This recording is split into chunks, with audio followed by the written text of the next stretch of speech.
You know what the strangest thing about Hanford is? It is not the empty houses. It is not the rusted farm equipment sitting in fields that nobody has plowed in 80 years. It is the sound. We are used to thinking that a closed zone is a graveyard, a place where time stopped and never started again. But if you stand out there on the sagebrush flats at dawn and close your eyes, you will hear something you did not expect. You will hear a bull elk screaming across the ridge. You will hear coyotes yipping from the ruins of a town that no longer exists. This place is loud, it is wild, and it does not care about our history at all. While we were building concrete walls around our mistakes, nature was building a house. Today, the Hanford site in Washington state is not a monument to the atomic age. It is the largest untouched piece of shrub steppe left in North America, and human beings are no longer in charge of it. Let's go take a look at the place we are not allowed to walk and see who runs it now. First, you need to understand one important thing. The Hanford site covers about 580 square miles of southeastern Washington. That is bigger than a lot of American cities put together. The government took this land in 1943. Farmers in the little towns of Hanford and White Bluffs got letters telling them to pack up and leave. Some of them had 30 days. They walked away from orchards their grandfathers had planted. They left barns full of hay and irrigation ditches full of water. Then the fences went up, and for 80 years, almost nobody has walked on most of that ground. And here is the part people never think about.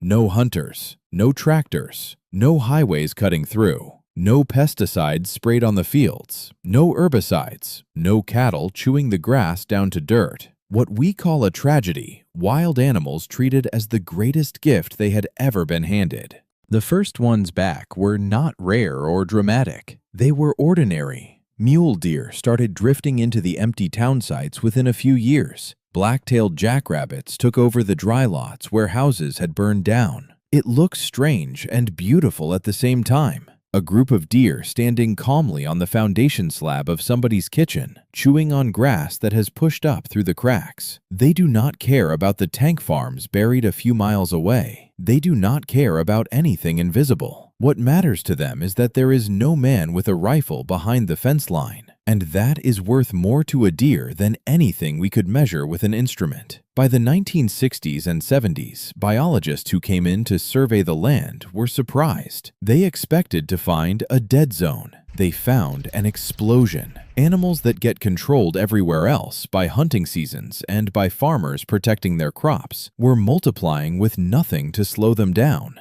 The old town sites started disappearing under brush. Concrete cracked and sagebrush came up through it.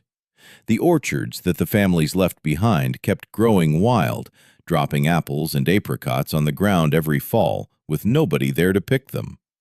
Those old buildings and root cellars filled up with deer mice and voles. Behind the mice came bigger animals. The whole system started rebuilding itself from the bottom, and it did it faster than anybody expected. People always ask about mutations. Yes, radiation does damage here, and we will talk honestly about that later, because it matters. But nature is a brutal and efficient thing. Any serious defect in a wild animal is a death sentence. A deer that cannot run is not a deer for very long. A bird that cannot fly straight does not survive its first winter. Weak and damaged animals simply do not live long enough to have young. What is left after 80 years of that is not a bunch of monsters. It is the opposite. It is the fittest, hardest, most careful version of every species out there, filtered through the roughest screen you can imagine. What we are looking at now is not a science fiction story. It is biology winning a fight against physics. If you think the only things running around out there are rabbits and rodents, you are badly mistaken. There are giants on this land. The elk are the biggest surprise of all, and their story is one of the strangest in American wildlife. There were no elk here at all for most of the last century. Then, in the early 1970s, a handful of them wandered down onto the Hanford ground from the mountains to the west. Just a few animals. Nobody paid much attention. Nobody hunted them because nobody was allowed on the land. Nobody chased them off because there were no crops left to protect. Within 30 years, that handful had turned into a herd of well over 1,000 animals living on the slopes below Rattlesnake Mountain. From nothing. From a few lost animals that found a place with no people in it. An elk up close is a shock. A big bull stands about 5 feet at the shoulder and can weigh more than 700 pounds. His antlers spread wider than your arms can reach, and an elk in this zone acts differently than an elk anywhere else. He does not bolt. You come up over a rise on an old service road, and there he is, standing beside a rusted piece of pipe, looking straight back at you with mild irritation, like you are the one who is out of place. Because, from his point of view, you are. In the fall, the bulls bugle across those empty hills, and the sound carries for miles with nothing to absorb it. No traffic, no towns, no dogs barking. Just that high, whistling scream rolling across dead grass and concrete. The mule deer are doing just as well, and they have gotten bold in a way you almost never see. A mule deer in normal country is a nervous animal. It lives its whole life listening. Out here, they graze in the open in the middle of the day. Their numbers are many times what they were before the land was closed, and that makes perfect sense. Thousands of acres of abandoned farmland grew up into brush and young trees, and brush is exactly what a deer wants to eat. What is interesting is that deer on the closed land are often in better condition than deer in the open country nearby. Not because of anything mysterious, simply because they are not stressed. They are not being pushed off their feed every weekend. They are not running from anything except the animals that have always hunted them. And then there is the return of the pronghorn, which is the one that really gets people. Pronghorn are the fastest land animal in North America, and they used to be everywhere in the Columbia Basin. They were gone by the early 1900s, shot out, fenced out, plowed under. Then, a little over a decade ago, small groups were released on tribal land next to the closed zone, and they did what pronghorn do. They ran. They spread out across the flats and the old fields, and now you can see them on ground that has not held a pronghorn in more than a century. Watching a group of them float across an abandoned airstrip at 40 miles an hour is something that stops your breath. It looks like footage from a future where our cities are gone and the planes came back. Pronghorn are a serious indicator, too. They are picky. They need wide-open country, low brush, clean sight lines, and quiet. If pronghorn are breeding successfully on a piece of ground, that ground has genuinely recovered. It means the plants came back well enough to feed one of the pickiest grazers on the continent. And it turns this closed land into something that honestly looks like an American version of an African plain. Not in the animals, but in the feel of it. Big herds, big open space, an ancient set of rules that nobody wrote down and nobody has changed in 10,000 years. Now let's talk about who keeps all of this in order. If the grazing animals are the flesh of this place, the coyote is its nervous system. Everywhere else in this country, coyotes get shot, trapped, poisoned, and chased. There are entire government programs built around killing them. On the closed ground at Hanford, the coyote found paradise. The population density out here is about as high as it gets anywhere in the West, and these are not scruffy garbage can animals. These are big, thick-coated, confident predators living in one of the richest hunting grounds available to them. Without people around, coyotes behave completely differently. They stop hiding. You can watch them trotting down what used to be a residential street in the middle of the afternoon, completely relaxed. You can find them lying on the flat roof of an abandoned pump house in the sun, like a dog on a porch. To them, a ruined building is just an interesting piece of terrain with good views, and the food supply is enormous. Jackrabbits, cottontails, ground squirrels, mice, deer fawns in the spring, dead animals in the winter. It is a buffet with a new course every season. Because of that, the family groups out here are unusually stable and unusually large. Researchers who study these animals have noticed something interesting. The coyotes function as sanitation crews, and not just in the ordinary sense. By taking the sick, the injured, and the slow, they keep the health of every prey population high. They are the reason the deer herd out there is not full of weak animals. And the coyotes themselves seem to handle the conditions fine. Yes, they pick up traces of contamination from what they eat and from the ground they sleep on. It does not seem to slow them down. A coyote on this land is not some sad, patchy scavenger. It is a heavy, glossy, extremely effective hunter that has never once in its life been shot at. Around them are all the smaller operators. Red foxes and badgers work the edges of the coyote territory. Striped skunks and raccoons went straight into the old buildings and never left. Raccoons in particular have taken over crawl spaces and pump houses, and they treat a collapsed farmhouse as a very good apartment. But every one of these smaller animals knows its place exactly. The moment a coyote group moves through an area, everything else evaporates into the brush. There is no democracy out here. There is a ranking, and the coyotes are at the top of it, and nobody argues. There is one group of animals out on that land that looks completely out of place, and their story goes back to the day the government took the valley. Horses. When the families of Hanford and White Bluffs were told to leave in 1943, they could not take everything. There were cattle in the fields and horses in the barns, and a hard deadline. Some animals were sold in a hurry, some were loaded up, and some were simply turned loose because there was nowhere to put them and no time left. Those animals scattered into the sagebrush country and out into the hills, and their descendants are still running loose in this part of Washington today. A free-roaming horse is not a riding horse that got away. Give a horse a few generations without people, and it turns back into something hard. The bands are led by an older mare who decides where everybody goes. The stallions fight, and they fight seriously. Their hooves get tough enough to handle rock. They know every water source in 100 square miles, and they will walk all night to reach one. And here is what gets me. Some of these animals learn to use what we left behind. They shelter from winter wind in the ruins of barns and machine sheds built by people who have been gone for 80 years.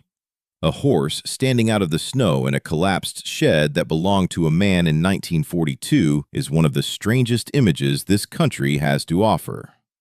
They are hard on the land in places, and there are real arguments about how many of them there should be, but nobody argues about how tough they are.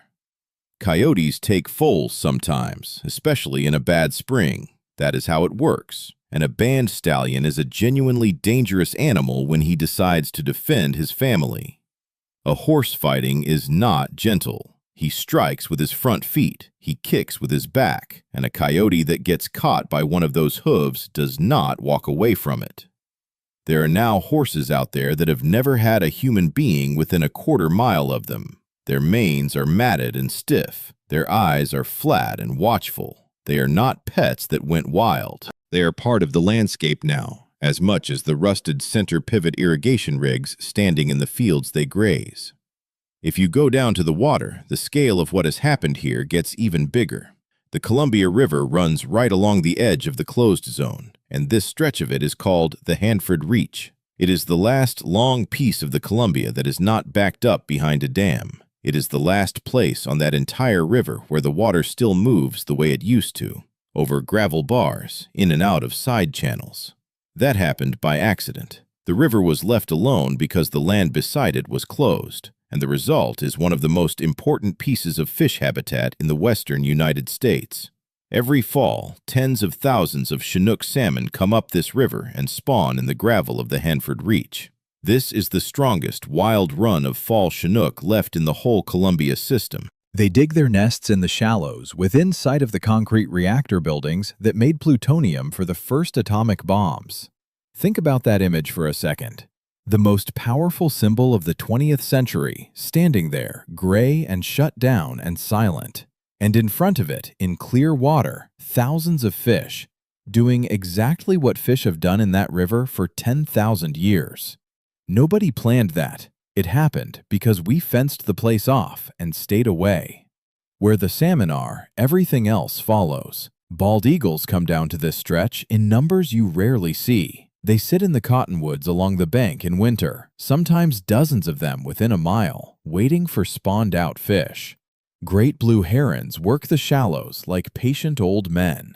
American white pelicans, which are enormous birds with a wingspan of about 9 feet, come through and fish the backwaters in groups, herding fish into the shallows and scooping them up together. Ospreys nest on old power poles that have not carried current since before most of us were born. And then there are the sturgeon, And this is where the stories start. You will hear people talk about giant fish in the Columbia like they are some kind of atomic monster. The truth is more interesting than the myth. White sturgeon in that river can grow past 10 feet long and weigh several hundred pounds, and they can live longer than a human being. Some of the fish in that water were alive before the reactors were built. They are not mutants. They are old. That is the whole secret. In most rivers, a fish never gets the chance to grow that big because somebody catches it first. Here, protected water and a long, undisturbed stretch of river let a few of them just keep going, year after year, until they turn into something that looks prehistoric, because that is exactly what they are. Along the banks, river otters and mink run the shoreline.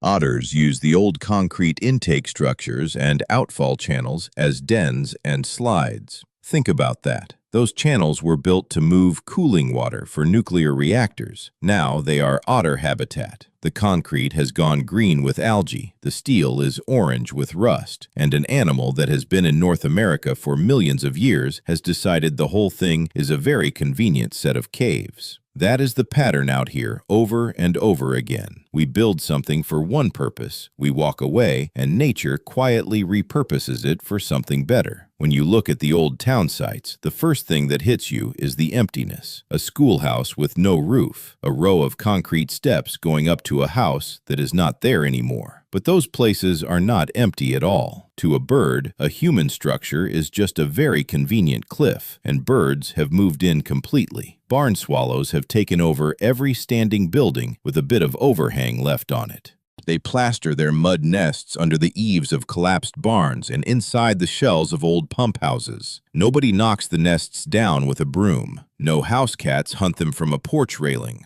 In summer, the noise around one of those old buildings is unbelievable. Dozens of birds shooting in and out all day, hauling in insects from the fields. And there are plenty of insects, because nothing has been sprayed on that ground since before your parents were born. At night, the buildings change hands. Great horned owls run the ruins after dark. This is a big bird, with a wingspan close to 5 feet, and normally you find them in old cottonwood groves or on rock ledges. Out here, they have moved into attics, ventilation housings, and open equipment sheds. Picture it, total silence, a moon over dead grass, and then a shape the size of a suitcase drops off the edge of a roof without making a sound and disappears. They hunt the mice and voles that live in the basements and foundations, and an empty concrete building is a perfect hunting ground for an owl because every tiny scratch of a rodent's feet echoes.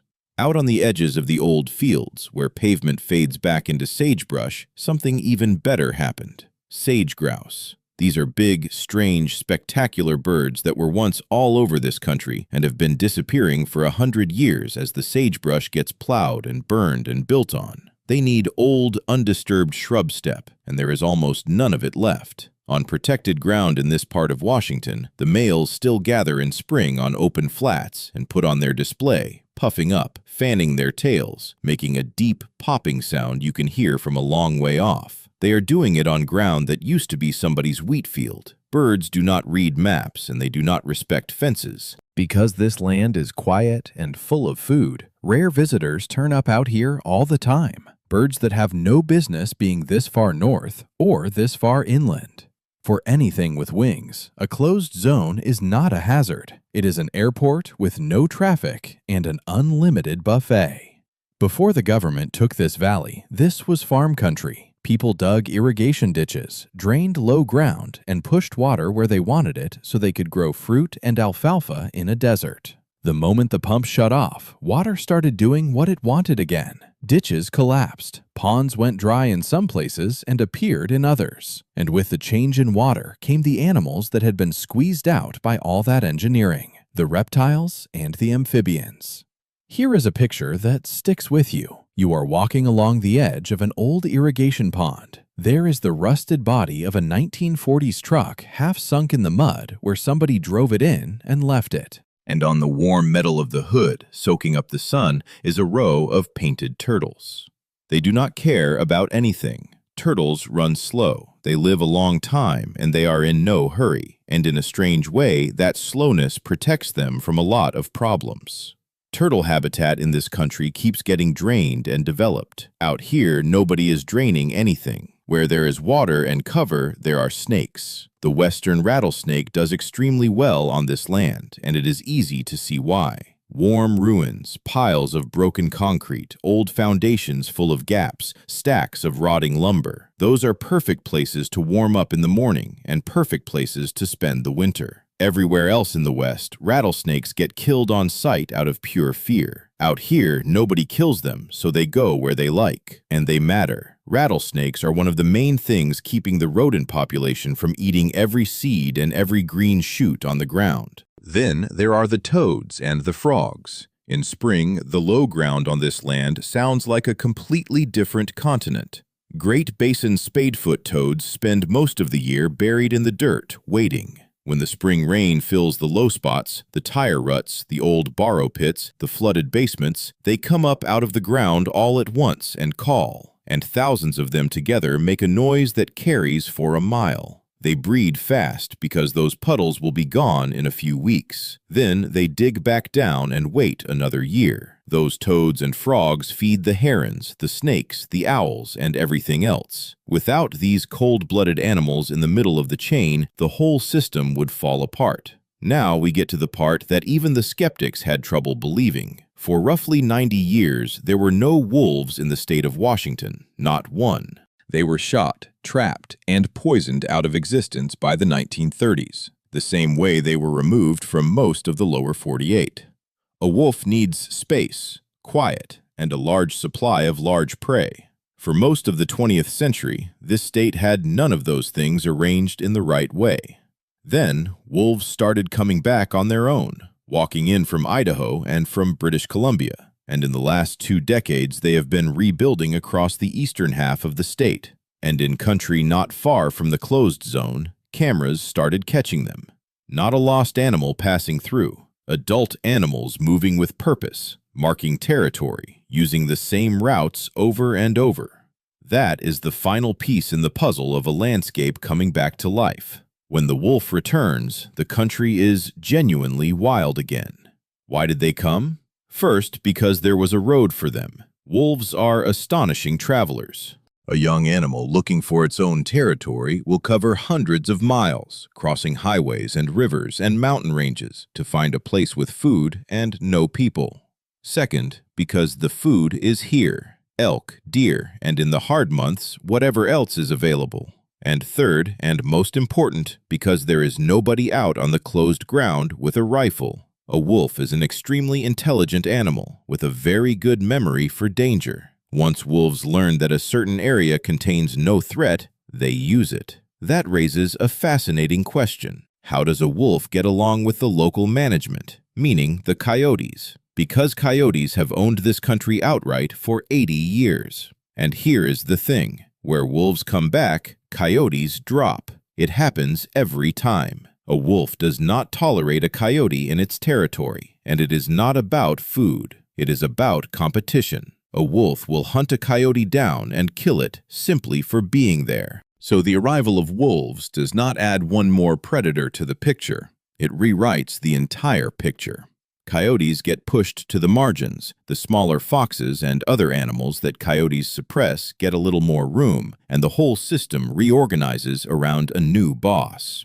We keep talking about the big animals, elk, coyotes, wolves, but this whole place is actually standing on the backs of the things most of us would swat without thinking, the insects. And here is the key fact about this land. For about 80 years, nobody has sprayed a drop of pesticide on it. No insecticide, no herbicide, no fertilizer runoff. For an insect, this is one of the last honest pieces of ground in the country. Look at bees. Native bees are collapsing across the United States because of chemicals, habitat loss, and disease. Out here, native ground-nesting bees are doing something close to spectacular. This is sagebrush and bunchgrass country, and it has an enormous number of native bee species, most of which nobody could name. And then there are the honeybee colonies that found their way into whatever cavity they could. You can open the door of a machine shed that has not been touched since the 1940s and find a comb structure the size of a car door hanging off the rafters, humming so loudly you feel it in your chest. Those bees pollinate the old abandoned orchards. Because of them, those trees still bear fruit every year, and that fruit feeds deer, coyotes, birds, and rodents. Everything connects to everything. Or take harvester ants. Out here, they build mounds you can see from a long way off, bare circles of gravel with a colony underneath. They gather seeds, they turn over soil, they aerate ground that has been baked hard by a 100-degree summer. And they are one of the main foods of the horned lizard, an animal that basically cannot exist without them. Termites and wood-boring beetles are doing the demolition work on every wooden building left standing. Piece by piece, those old barns are being eaten and turned back into dirt, mostly by jaws you would need a hand lens to see.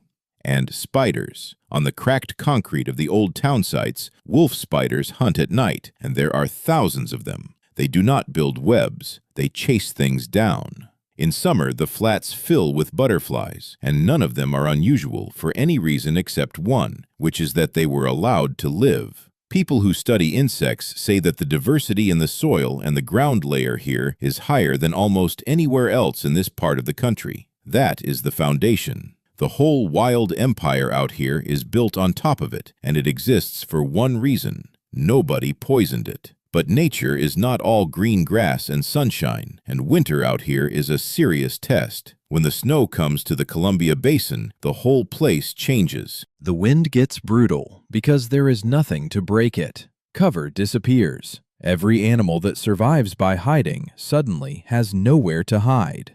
And this is when the specialist comes into his own, the bobcat. Bobcats did not take over the ruins immediately. They needed thick cover to work with. Once the old town sites grew up into dense brush and the abandoned orchards turned into tangles, the bobcat looked at all of it and decided it belonged to him. He has big feet for his size and moves well on snow. And more than anything else, a bobcat can wait. He will lie on a collapsed roof beam or a ledge over a doorway for hours, exactly the color of the peeling paint behind him, doing absolutely nothing until something moves below. His main target is rabbits. Jackrabbits and cottontails are everywhere in that country, and in winter, you can read their whole life story in the tracks. Biologists doing winter surveys often work entirely from tracks in the snow. Rabbits chew the bark off young trees pushing up through the old pavement, so they concentrate exactly where the brush is thickest, which is exactly where the bobcat is waiting. Picture it, a rabbit bounding between a rusted swing set frame and a pile of collapsed fence, and behind it, silent, a cat that has already decided where the rabbit will have to turn. Only the sharpest animals get through a winter like that. Under the snow, there is another whole world. The long-tailed weasel is a small animal, barely bigger than the mice it hunts, and it is one of the most efficient predators on the continent. In winter, it turns pure white with a black tip on the tail. It moves through pipes, culverts, and the gaps in old foundations, and it hunts rodents underneath the snow where nothing else can reach them. Winter out here sorts everything out. The weak die of cold or get taken. The strong make it to spring. That cold, hard filter runs like clockwork every year. And when you look at a snowfield out there with animal tracks crossing it in every direction and not a single human footprint anywhere, you understand that this place is not dead at all. It just lives by different rules than ours. There is one group of animals out here whose story is different from all the rest because it is our fault in a very direct way. In 1943, when the families were ordered out of the valley, they left in a hurry, and not everything came with them. Livestock got sold off at a loss or turned loose. Barn cats stayed behind because nobody thinks about the barn cat when they are trying to move a family in 3 weeks. Some dogs got left too.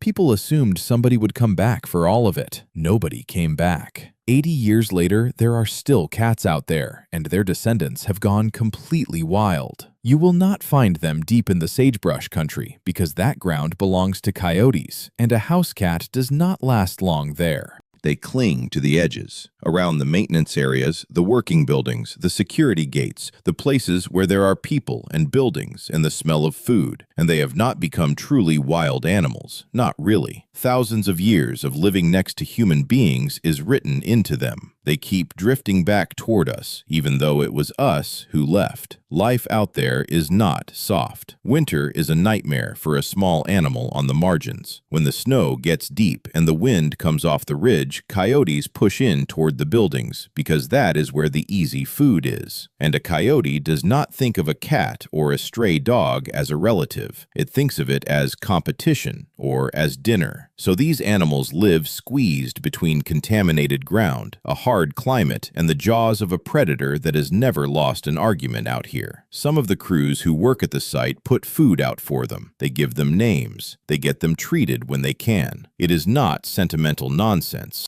It is a very human reaction to seeing an animal that is out there because of a decision people made 80 years ago and never took back. Most of us walk through a landscape looking straight ahead or up. Out here, some of the most important things are happening under your feet. Radiation from this site did not stay in the air. It went into the soil and into the water, and it sits in layers in the ground. And down in those layers, life is going full speed. The main architect of the underground is the American badger. If you have never seen one, a badger is a low, heavy, unbelievably powerful animal that nature built specifically for moving dirt. It does not just dig a hole. A badger works a whole area, digging out ground squirrels and pocket gophers, and it leaves behind a network of tunnels and chambers spread across acres. On this land, where nobody has run a plow in 80 years, badgers have gone to town. Some of the diggings out there are enormous, and here is the paradox. A badger spends its entire life in direct contact with the most contaminated layer of soil there is. It breathes that dust. It gets it packed into its coat. On paper, badgers should have been the first animals to disappear. Instead, there are a lot of them. How? Part of it is their habits. A badger is a surprisingly clean animal. It grooms constantly, and it hauls old bedding out of its dens and drags fresh grass in. Part of it is diet. Badgers eat almost anything they can catch, which means they can put on fat and get through bad seasons. Radiation almost certainly shortens their lives, but very few wild animals die of old age anyway, so the effect gets buried under everything else that kills a badger first. The best part is that badgers do not just work for themselves. They are free contractors for the entire ecosystem. The moment a badger abandons part of its diggings, somebody else moves in. Foxes take them over, rabbits use them, snakes winter in them. And most wonderfully of all, burrowing owls move in. Burrowing owls are small, long-legged, extremely serious-looking little birds that nest underground, and on this kind of country they are almost completely dependent on holes dug by badgers and ground squirrels. So you get this scene, an old badger hole in the middle of a field that used to grow alfalfa. And standing at the entrance in broad daylight, a small owl staring at you like a security guard who has decided you are suspicious. These underground engineers matter far more than people realize. They mix soil layers, which changes how everything grows. They create shelter for dozens of other species. And when you are walking across ground out there and the dirt suddenly gives a little under your boot, understand what just happened. You have probably just stepped on the roof of an apartment building, and somewhere below you, a striped, bad-tempered landlord is asleep. We have spent a lot of time on how well the animals are doing out here, and all of it is true, but it would be dishonest to pretend that contamination is a myth with no effect. This is not a fairy tale. There is a real, invisible, constant fight going on at the level of cells, and there is a price being paid for all this life. Radiation damages the genetic material inside a cell. That damage causes disease, and it causes defects, and the animals living closest to the worst ground pay the most. Take the small rodents, the deer mice and voles. They live directly in the contaminated soil and eat contaminated seeds. Researchers have been trapping and studying them for decades. The picture there is not a happy one. Animals from the hottest areas carry measurable amounts of contamination in their bodies. They show more cell damage than animals from clean ground nearby. Some carry tumors. They are getting hit every single day, and there is no break from it. Birds show it too. Studies of birds nesting in heavily contaminated areas, at this site and at others like it around the world, have found more feather abnormalities, more odd white patches where there should be color, and more asymmetry in the tail and wing feathers.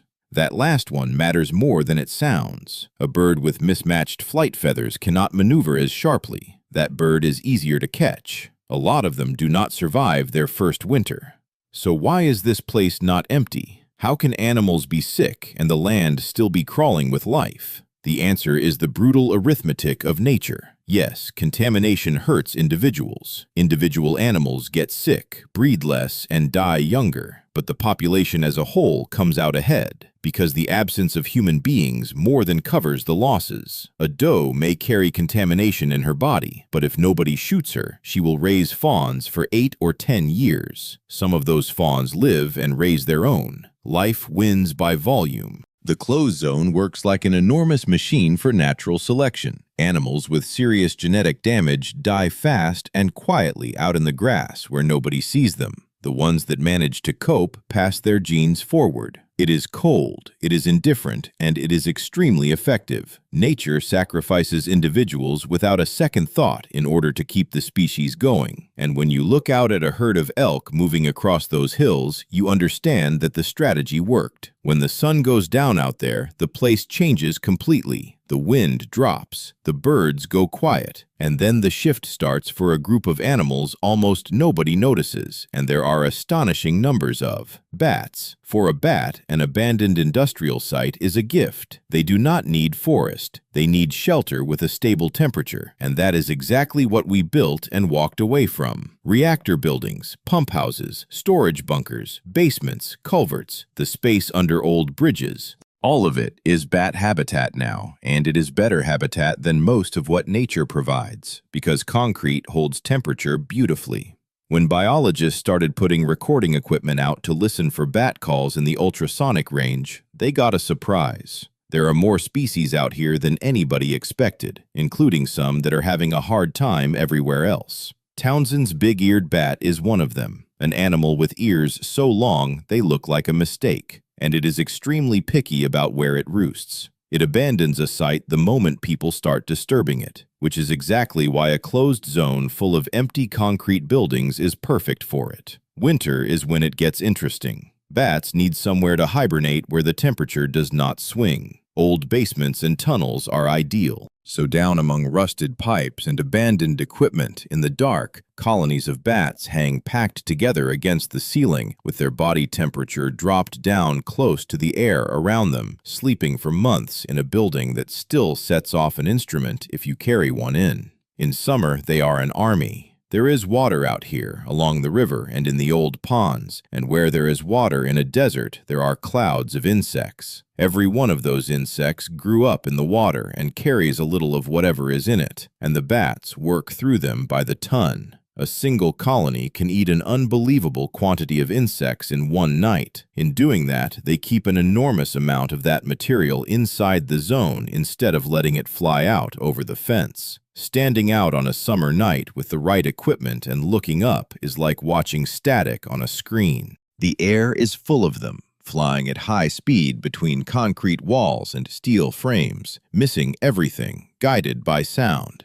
In the most poisoned piece of ground in the country, they found the best home they have ever had. Winter does not forgive mistakes out here. Snow covers the broken ground, and the temperature falls well below freezing with a wind that will take the skin off your face. And this is when the real dramas play out. When food gets scarce, coyotes stop being opportunists and start being serious pack hunters. And their biggest, most dangerous, most valuable target is a full-grown mule deer buck. Coyotes do not take on a big buck for entertainment. A mature mule deer buck can weigh 250 pounds. He has hard hooves, he has antlers, and he knows how to use both. One good strike from a front hoof can end a coyote's life on the spot. But hunger changes the math. A group of 5 or 6 coyotes finds a fresh track in the snow along a draw. They move quietly, one behind the other, saving energy.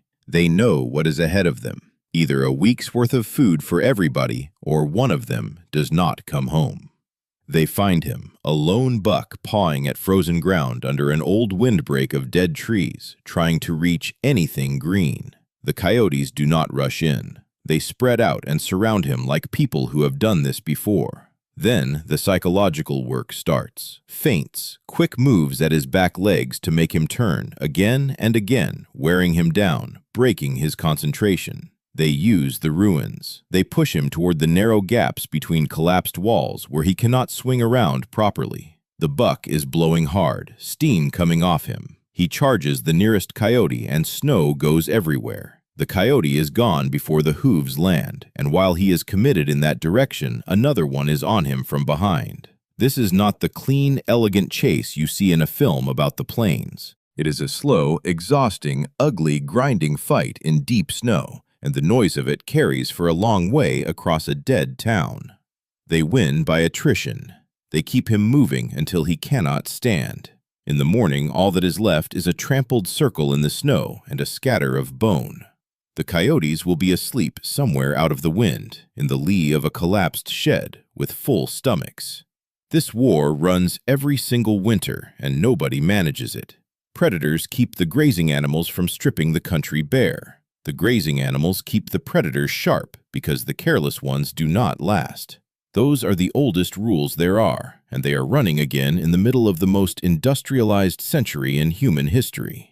If you look at old maps of this valley from before 1943, you see straight lines everywhere. Those are irrigation canals.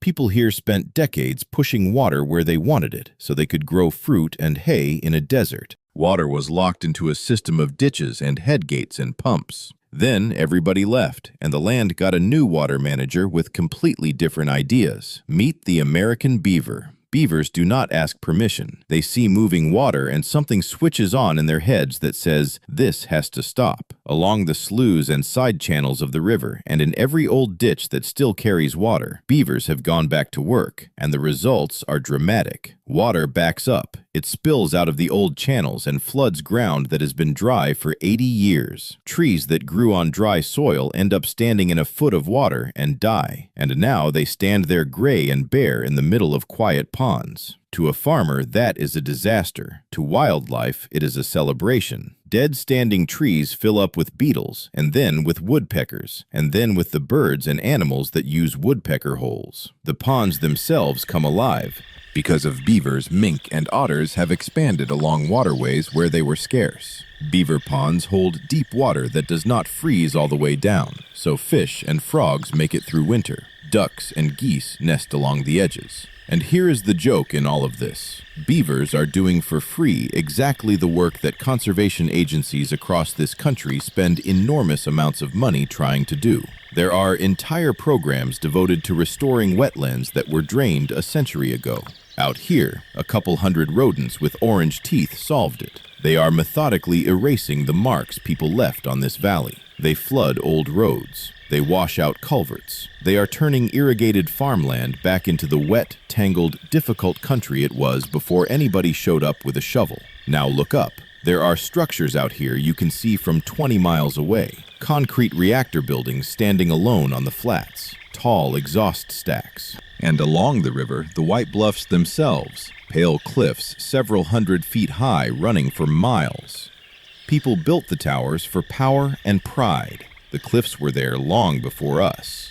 Today, they serve the same purpose, and it has nothing to do with us. They are artificial mountains, and on those mountains lives one of the most efficient killers in the animal world, the peregrine falcon. A peregrine does not build a nest in a tree. It wants a sheer face with a ledge and a long view. A ledge on the side of a shut-down reactor building or a scrape on the white bluffs looking out over the river is exactly what it is looking for. From up there, a peregrine can see everything. When it spots a duck or a pigeon below, it folds its wings and drops. In that dive, it can pass 200 miles an hour. The strike is over before the other bird knows anything happened. And these birds nearly disappeared from this country in the middle of the last century because of pesticides. Now they are hunting from the roofs of the buildings that made plutonium.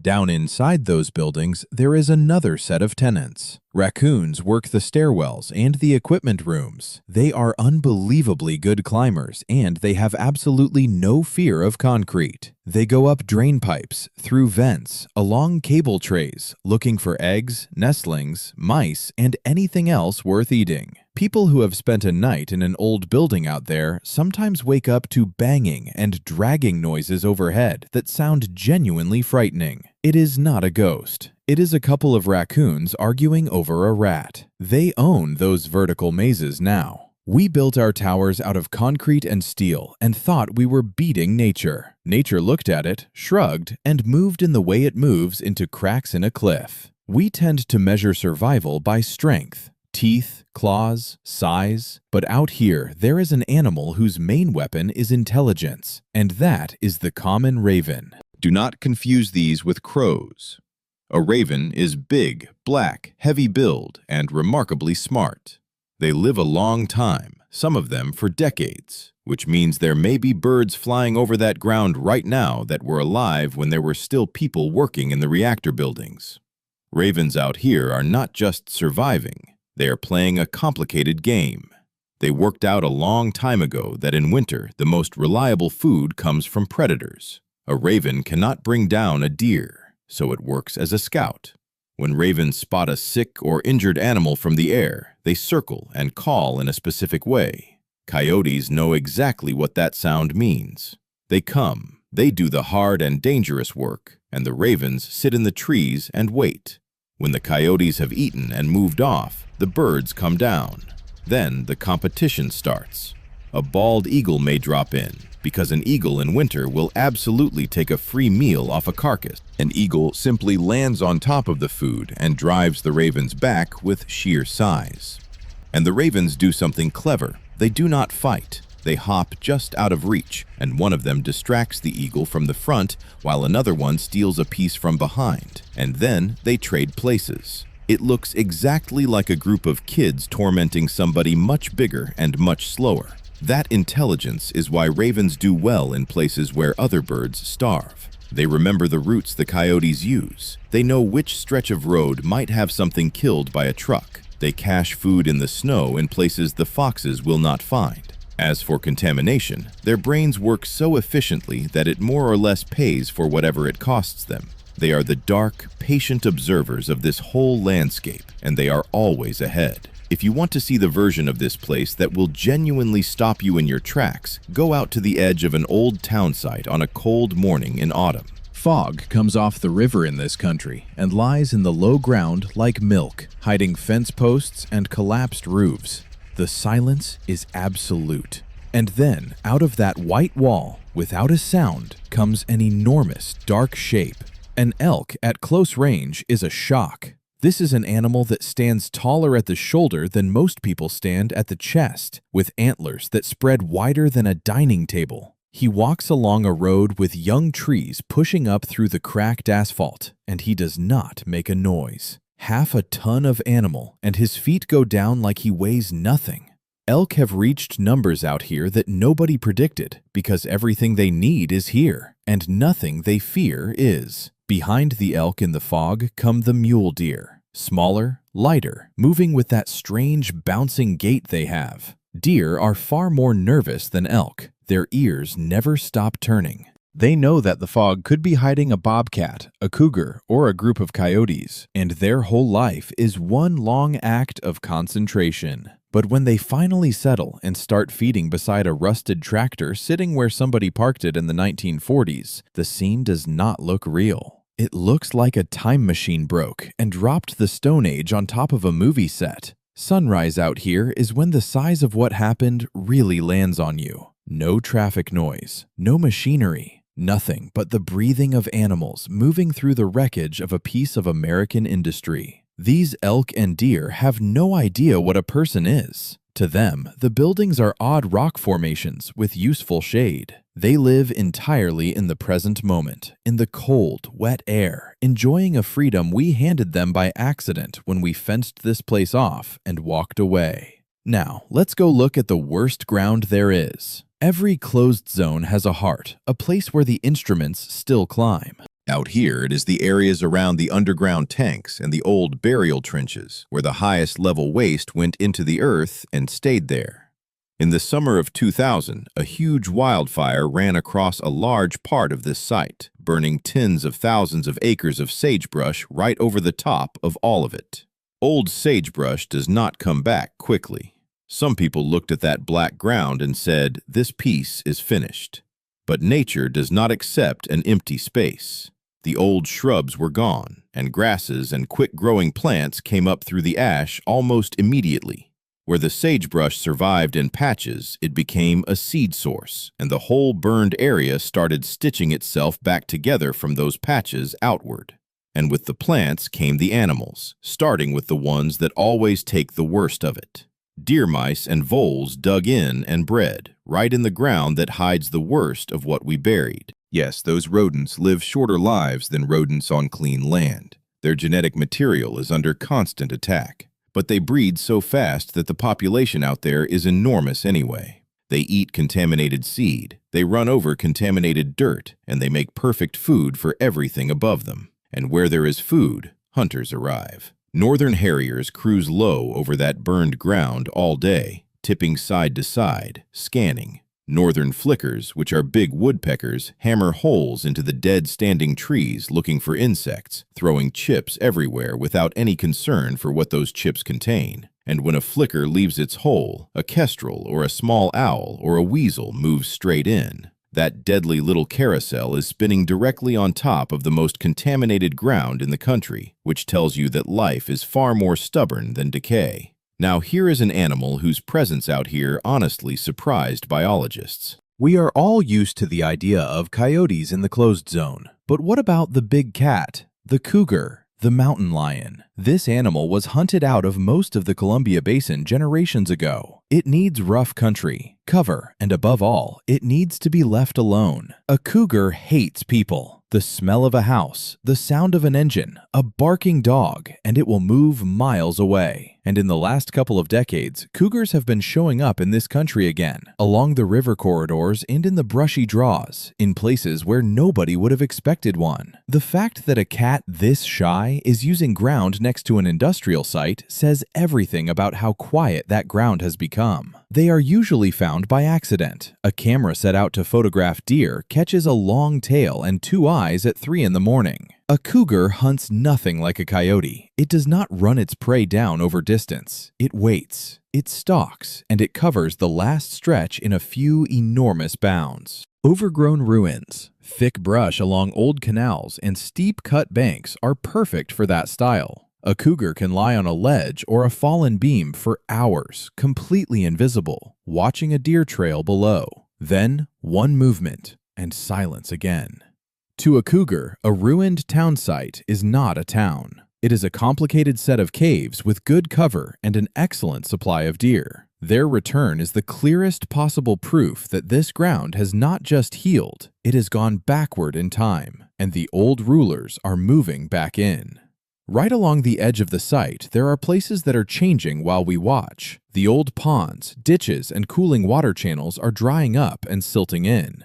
Big open sheets of water are turning into mud flats, sandbars, and endless walls of cattails and reeds taller than a man. It looks like the slow death of a body of water. For marsh birds, it is the beginning of a golden age. A cattail marsh is a whole separate world with a very strict hierarchy. If you come out at sunrise, you can hear a sound that raises the hair on your arms. A deep, hollow booming, like someone blowing hard across the top of an empty bottle. That is the American bittern, a bird that has taken camouflage to an art form. It is streaked brown and tan down its whole body. When a bittern senses danger, it stretches its neck straight up and freezes, and it literally disappears into the reeds. You can be standing 6 feet away and not see it. It is an ambush hunter. It stands in shallow water without moving for hours until a frog or a small fish goes past, and then the strike comes like a thrown spear. But it has competition. Over those same reeds, so low its wings almost touch the tops, a northern harrier is patrolling. This is a hawk that hunts from the air with its ears as much as its eyes, thanks to a face shaped almost like an owl's. It does not dive like a falcon. It flies slow and heavy, tipping back and forth, reading every square foot of mud below it. And out on the open flats where the reeds have not taken over, great blue herons stand around like statues, dozens of them.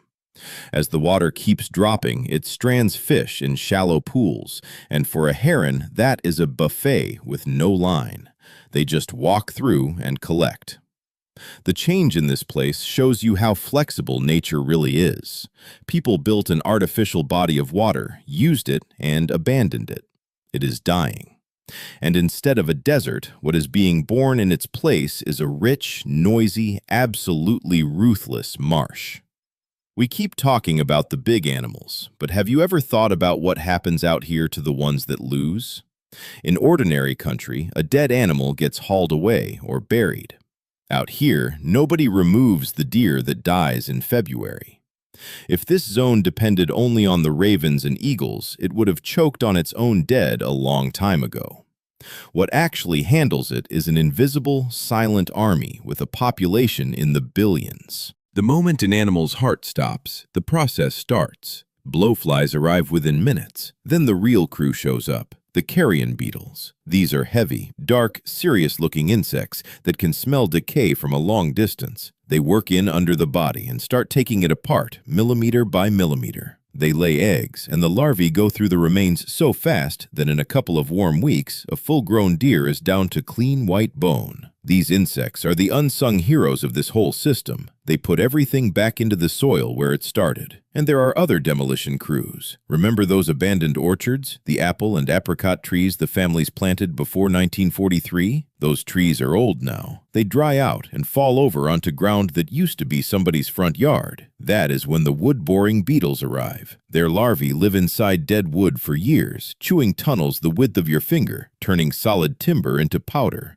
Between them and the termites, everything wooden that people built out here is quietly being eaten and returned to the dirt. Yes, these insects pick up contamination themselves. Yes, birds eat them and it moves further up the chain. But without these small, unglamorous animals, this whole place would be a junkyard of things that never break down. They are the gears. Take them out and the entire machine seizes. Let's step back and look at the whole thing at once. This is not a freak show, and it is not a glowing wasteland like the ones in video games. What has formed out here across 80 years without us is something close to a perfect clock. Every species, from a beetle working a carcass to a wolf crossing a ridge, has found its place and does its job. Ecologists have a name for a system that reaches that kind of balance. It happens on its own, if you leave it alone long enough. Look at how it all connects. The elk and the deer eat back the young trees and brush and keep the country from closing in. The pronghorn and the horses work the open flats and keep grass from taking over everything, which preserves the open ground the sage grouse and the jackrabbits have to have. The badgers turn the soil and build shelter for owls, foxes, and snakes. The beavers hold the water on the land and create the wet places that dozens of species depend on. The insects break down everything that dies and hand the nutrients back to the plants, and the plants feed the elk again. And over the top of all of it sit the predators. The coyotes, and now the wolves and the cougars are not just killers. They shape the behavior of everything else. Because of them, elk and deer never stay in one place long. They keep moving, so no piece of ground gets grazed down to bare dirt. Fear alone keeps the whole system in motion, and the predators take the sick, the injured, and the parasite-ridden, which keeps the health of the herds better than any wildlife management program could. There are no heroes and villains out here. There is no cruelty for its own sake. There is only what works. And this piece of Washington has proved something remarkable. Nature does not need us to run it. It does not need our management plans, our feeding programs, or our rescue efforts. It needs exactly one thing from us. It needs us to leave and shut the gate behind us. Give it a few decades of genuine peace, and it will heal almost any wound we can hand it. And here is the hardest lesson in all of it. We like to think of ourselves as the top of creation. We tell ourselves we are the stewards of this planet, the ones responsible for it. This place laughs at that idea. We built the machines that made the material for the first atomic bombs. We poisoned this ground so thoroughly that cleaning it up is one of the largest and most expensive projects in the history of this country, and it will not be finished in our lifetimes. We left behind concrete, buried tanks, and water we do not want to touch. And what happened? Nature stepped straight over all of it. It used our ruins as a foundation and built the wildest country left in this part of America right on top of them. It turns out that even the worst industrial contamination we could produce did less damage to this land than 80 years of ordinary human beings farming it, hunting it, building on it, and living on it would have. So maybe we should stop calling it a wasteland. It is not a wasteland. It is the largest piece of intact shrub steppe left in North America. It is a place where bobcats raise kittens in the ruins of a farmhouse, where elk bugle across ground that made the atomic age, and where salmon spawn in clear water in the shadow of a shutdown reactor. It is a huge, hard, beautiful world that we lost, and that found itself without any help from us. So the next time you hear the name of this place, do not think only about the bombs. Think about the fact that right now, while you are watching this, out there behind the fences and the warning signs, there is wild, stubborn, unstoppable life running the whole show. Take care of the natural world, or at the very least, get out of its way.